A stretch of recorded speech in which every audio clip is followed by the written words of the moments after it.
Might be some eyebrows raised with this next segment. Hundreds of billions of dollars paid out as part of the government's Paycheck Protection Program. The Trump administration disclosing some of the companies that received money, and there's some very wealthy recipients on the list. Robert Frank joins us now. Robert, good to see you. Tell us.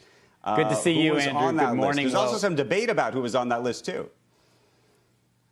Lots of debate and lots of great names. We're just going to cover a few of them here. You got country clubs, private jet companies, billionaires, family offices, and even Kanye West, all receiving millions under that PPP program. Now, billionaire Ron Burkle, he has a private membership club called Soho House. They receive between $9 and $23 million by applying through each club location. That's from Miami Beach to Manhattan and Hollywood. Now, after receiving that money, it raised another $100 million from private investors, giving it a valuation of over $2 billion. Not bad for a small business. Now, over 400 country clubs and golf resorts also received funding. The Wycliffe Golf and Country Club in Wellington, Florida, got between $2 and $5 million just a few months after completing its own $18 million renovation that included a new spa and a wine wall. Then you've got the Greenbrier Resort in West Virginia, owned by the state's billionaire Governor Jim Justice. They got between $8 and $10 million.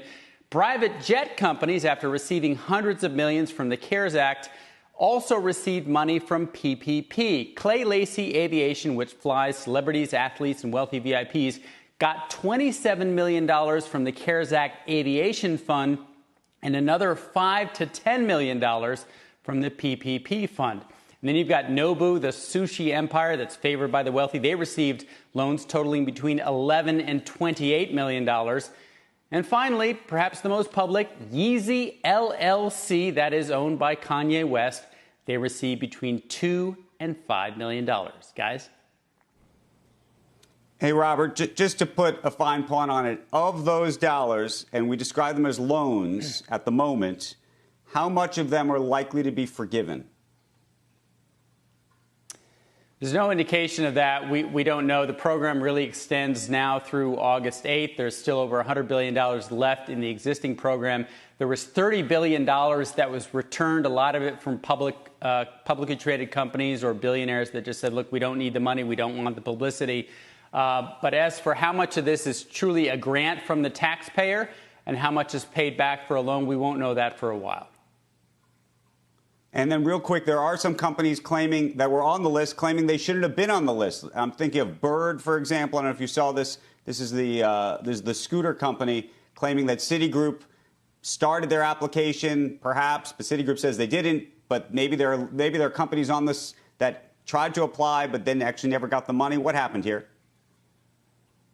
Yeah, there are inquiries by members of Congress saying we want to know why this data seems to have been flawed, not just from companies that were on the list that perhaps shouldn't have. There's some venture capital funds, big venture capital funds that showed up on the list that said, look, we never applied, we never got the money. So it may have been they started an application process, actually got a loan number, but never followed through. And then there's a question about this was only loans that were publicized of over $150,000. Some saying we should have all the loans. We should have the names of everyone who received the loans, those entire list of 4 million plus receivers, rather than just those over 150. So people wanting to know who's on the list who shouldn't be, and also who is not on the list who should be.